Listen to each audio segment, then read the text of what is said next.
ዓለምን ጉድ የሚያስብሉ በጣም ብዙ ነገሮች ይፈጠራሉ እኔ ደግሞ ከነዚህ ውስጥ የቴክኖሎጂ በጣም ያስደመሙኝ ነገሮች ቀንጨብ አድርጌ አመጣላችኋለሁ የመጀመሪያው በጣም ያስገረመኝ ነገር ሰርቢያ ውስጥ ነው የሆነው እዚህ ጋር እንደምትመለከቷቸው ሰዎች ሰላማዊ ሰልፍ ወጥተው ሲበተኑ ይታያል ሰላማዊ ሰልፍ ላይ ብዙ ጊዜ ወይ ውሃ የሚረጭ ይኖራል ኬሚካል ያለው አስለቃሽ ጭሶች ወይም ደግሞ ጥይቶች ራበር ቡሌቶች ሊኖሩ ይችላሉ እዚህ ጋር የምንመለከተው ምንም እንደዛ አይነት ነገር የለም የተጠቀሙት የድምጽ ዌቭን ተጠቅመው ነው እነዚህን ሰዎች የበተኗቸው ማለት ነው ላርድ ወይም ደግሞ የሎንግ ሬንጅ አኮስቲክ ዲቫይስ ይባላል በጣም ያስገረመኝ በደንብ ተነትንላችኋለሁ በመቀጠልም ኒዮ ሮቦትስ የተሰኘ የቤት ውስጥ አጋዥ እኛ ሀገር በተለምዶ እንግዲህ የቤት ሰራተኞች እንደምንላቸው ቤት ውስጥ የተለያየ ምግብ የሚያበስሉላችሁ የሚታዘዟችሁ የሚላላኳችሁ እነዚህ የኒዮ ሮቦቶች በቤት ውስጥ እንግዲህ የፈለጋችሁትን የምታዟቸው ሮቦቶች ናቸው የተወሰኑ አዳዲስ አፕዴቶች አሉ በሮቦት ላይ ደግሞ የምታውቋቸው እነ ቦስተን ዳይናሚክስ አዲሱ አትላስ ሮቦታቸው ላይ አፕዴት አድርገውታል ያ ማለት እንግዲህ አፕዴት ያስተዋወቁት በተሻለ መልኩ ሙቭመንት ያለው በቀላሉ ብትገቡት ራሱ የማይወድቅ ሮቦትን አስተዋውቋል በዚህ የቴክኖሎጂ ፕሮግራማችን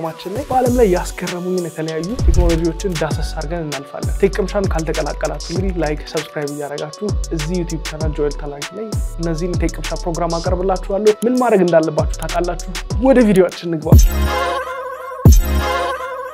በመጀመሪያ በጣም ያስገረመኝን የትም ያልተመለከትኩት እስካሁን እንግዲህ ከተመለከታችሁት ከዚህ በፊት በኮሜንት ታጋሩኛላችሁ የሎንግ ሬንጅ አኮስቲክ ዲቫይስ የተሰኘ ነው እንግዲህ ሰርቢያ ውስጥ ምን ይፈጠራል የተወሰነ ሰላማዊ ሰልፍ ነበረ በመቀጠል ያ ሰላማዊ ሰልፍ እንግዲህ አድማ በታኞች አሉ የመንግስት ኃይሎች ስለዚህ አድማ ሲበተን የምናውቀው ከዚህ በፊት ውሃ በውሃ ይበተናል ውስጡ ኬሚካል ያለው አስለቃሽ ጭሶች እንዲሁም ደግሞ ራበር ቡሌቶች ሌሎች ነገሮችም የምናያቸው አሉ ማለት ነው አሁንስ ሰርቢያ ውስጥ የተካሄደው እንግዲህ ይሄንን ላርድ የተሰኘ ዲቫይስ ያ ማለት ምንድነው ድምጽ ነው የሚለቀባችሁ በቀጥታ ቤት ውስጥ በነጠቀማቸው ስፒከሮች ድምጹ ወደ ሁሉም ቦታ ነው የሚበተነው የላርድ ላይ ደግሞ ፓወርፉል የሆነ ሳውንድ ሲስተም ነው ረጅም ዲስታንስ ለሆኑ ኮሙኒኬሽኖች እንዲሁም ለክራውድ ኮንትሮሎች የሚጠቀሙት ነው እና ዳይሬክሽናል የሆነ ሳውንድ ዌቮችን ነው የሚለቁባችሁና በጣም ኃይለኛ ከመሆኑ የተነሳ ትበተናላችሁ በቃ እዛ መሃል ላይ ከሆነ ያለው የምታያቸው ሰዎች ወደ ግራና ወደ ቀኝ የተበተኑት መሃል ላይ ቀጥታ ነው ሳውንድ ዌቭ የተበተነው ማለት ነው በጣም የሚያስገርም ነው ትልቅም ዳሜጅ ያመጣል አይፈቀድም ራሱ ሰርቢያ ውስጥ ከነበሩ እነዚህ የሚሊተሪ መጠቀም የሚችሏቸው ፖሊስ ሊታጠቃቸው ከሚችሏቸው ነገሮች ውስጥ ያልተፈቀደ መሳሪያ ነበር እንዴት ነው የሚሰራው የሚለውን እንመለከታለን የሃይ ዳይሬክሽናል ሳውንድ ዌቭ ነው የሚጠቀመው ቀጫጭን የሆኑ ቢም ኦፍ ሳውንዶችን ኮንሰንትሬት አድርጎ ከ30 እስከ 60 ዲግሪ ቀጥታ ላይ ቅጥን ባለ መልኩ ያንን ድምጽ ይወረውርባችኋል ያን መቋቋም ስለማትችሉ ትበተናላችሁ ማለት ነው ሳይንሱ እንግዲህ እንደዚህ ነው የሚሰራው 160 ዴሲቤል ድረስ ደግሞ ለጆሮአችን እጅግ መቋቋም የማንችለው ከባድ ድምጾች ራሱ ይለቀቃል ማለት ነው ይሄ እንግዲህ በጣም አደገኛ ነው ነገር ድምጹ በጣም ከባድ ከመሆኑ የተነሳ ለተወሰነ ጊዜያት ምንም አይነት ድምጽ መስማት አይችልም ጆሮአችሁ ማለት ነው እጅግ በጣም ከባድ መሳሪያ ሆኖ አግኝቻለሁ ላርድ ይሰኛል ከዚህ በፊት ተመልክቼው አላቀም ለዛ ነው የዛሬ ቴክኖሎጂ ፕሮግራማችን ላይ ያመጣሁላችሁ በቀጣይ ደግሞ የምንሄደው ወደ ሮቦቶች ነው በዚህ ቴክኖሎጂ ፕሮግራም ላይ እንግዲህ ብዙ የአርቲፊሻል ኢንተለጀንስ ወደ ሮቦቶች እንሄዳለን ዛሬ የምንመለከተው የመጀመሪያው እንግዲህ ኒዮ ሮቦቶች ይሰኛሉ ከዛው ስፔሲፊክሊ ደግሞ ኒዮ ጋማ የተሰኘ ሞዴል አላቸው ይሄ ሮቦት እንግዲህ 1X ቴክኖሎጂስ በተባለ የቴክኖሎጂ ካምፓኒ ነው ዴቨሎፕ የተደረገው ምንድነው የሚያደርገው በቤት ውስጥ ያሉ የተለያዩ መላክ ሊሆን ይችላል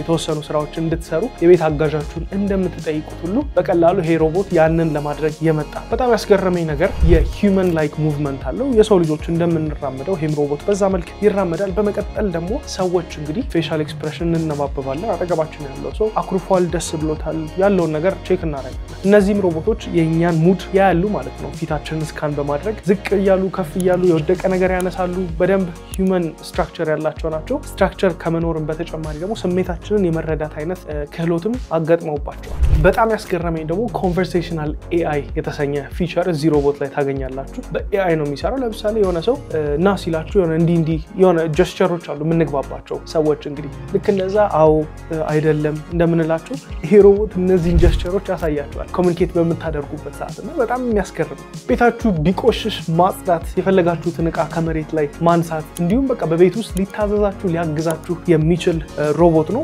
ላዩ ላይ እንግዲህ አድቫንስድ የሆነ የቪዥዋል ሪኮግኒሽን እንዲሁም የኦብጀክት ማኒፑሌሽን ሲስተም ተገጥሞበታል ወደፊት ላይ እንግዲህ አጋዦቻችን በሮቦት ይተካሉ የሚል ሐሳብ አለ አሁን ላይ ግን እነዚህ ሮቦቶች ኦን ለማድረግ በርካታ ሺህ ዶላሮችን የሚፈጅነው እነዚህም ሮቦቶች ደግሞ ዛ ደረጃም አልደረሱ ብዙ የሚቀራቸው ነገር አለ አድቫንስ ያደረጉ ግን ከነበሩበት የመጡበት አካሄድ እጅጉን የሚያስደነግጥ ነው እናንተ በቤታችሁ እንደዚህ አይነት ሮቦት የምታዙት ቢኖር ምንም አይነት ስሜት የሌለው በቃ የማይደክመው የማይሰለቸው ቢኖር ምን ትላላችሁ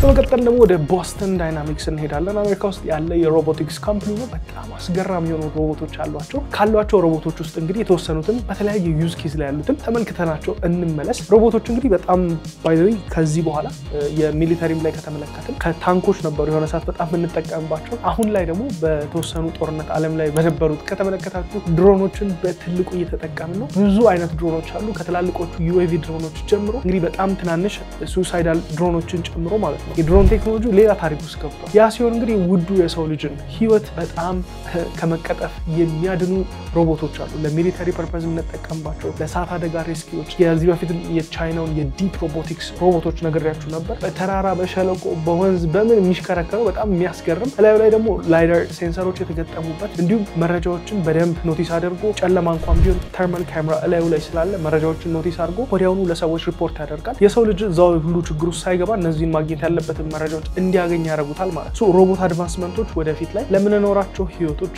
ለግሎባላይዜሽን ጨምሮ እጅግ ትልቅ ናቸው።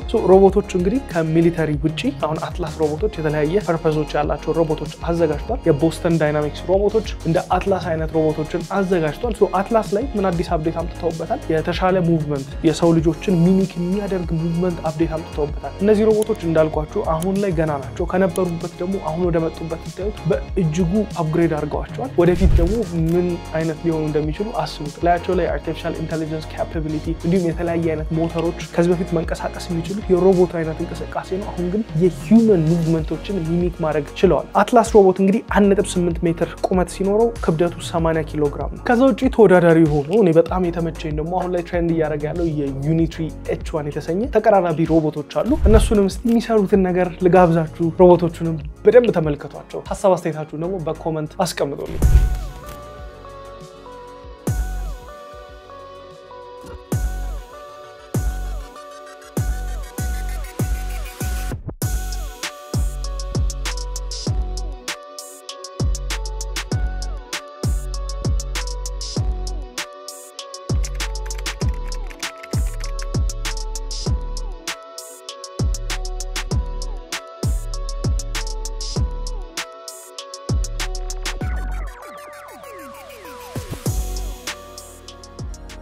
ከሮቦቶች ወጣ ስንል ደግሞ ወደ ቻይና የተመለከትኩት አንድ እቃ አለ። እንግዲህ ብዙ ሰዎች ልጅ ካላችሁ የልጅ መግፊያ ጋሪ ታውቃላችሁ። ብዙዎቻችን የምንጠቀመው ነው። ልጆች ያላችሁ ታውቁታላችሁ። ይሄ የልጅ መግፊያ ጋሪ ግን አሁን አርቲፊሻል ኢንተለጀንስ እንዲሁም ደግሞ ሌሎች ነገሮች ተጨምረውበት ስማርት ቤቢ ስቶለር የሚባል ተመልክቼ ዋው ነው ያልኩት። ምን ያደርግላችኋል መሰላችሁ? ወይ ቃይዛችሁ ወይ ልጅ ካላችሁ ራሱ ጋሪው ራሱን ችሎ ነው የሚሄደው እናንተን እየተከተላችሁ ማለት ነው። ልጃችሁን እዛ ውስጥ አስቀምጣችሁ የሚሄድበት ፍጥነት የተገደበ ነው። ስለዚህ ይሄ ጋሪ አብሯችሁ ተከትሏችሁ ይሄዳል። እናንተ ሌላ እቃ ሌላ ልጅ ካላችሁ መያዝ ያስችላችኋል ማለት ነው። ዳገት በሚሆንበት ሰዓት ደግሞ ልጁን ይዛችሁ እቃ ተሸክማችሁ መግፋት ስለሚከብድ የአፕሂል አሲስት ቴክኖሎጂዎች አላቸው። ላይ ሞተር አለው፣ ቻርጅ ይደረጋል ማለት ነው። በጣም በሚገርም ሁኔታ የልጅ ጋሪ እንኳን የሚገፋበት የተለያዩ ሴንሰሮች ኤአይንም እየተጠቀመ በዚህ መልክ ዘምኗል ማለት ነው። በጣም ያስገረሟችሁ ወሳኝ የምትሏቸውን ቴክኖሎጂዎች ደግሞ እስቲ በኮሜንት አጋሩኝና ቀጣይ የቴክ ቅምሻ ፕሮግራማችን ላይ ዳሰስ እናደርግላችኋለን። የዛሬው የቴክ ቅምሻ ፕሮግራማችን ይሄን ይመስል ነበር። ምን ማድረግ እንዳለባችሁ ታውቃላችሁ።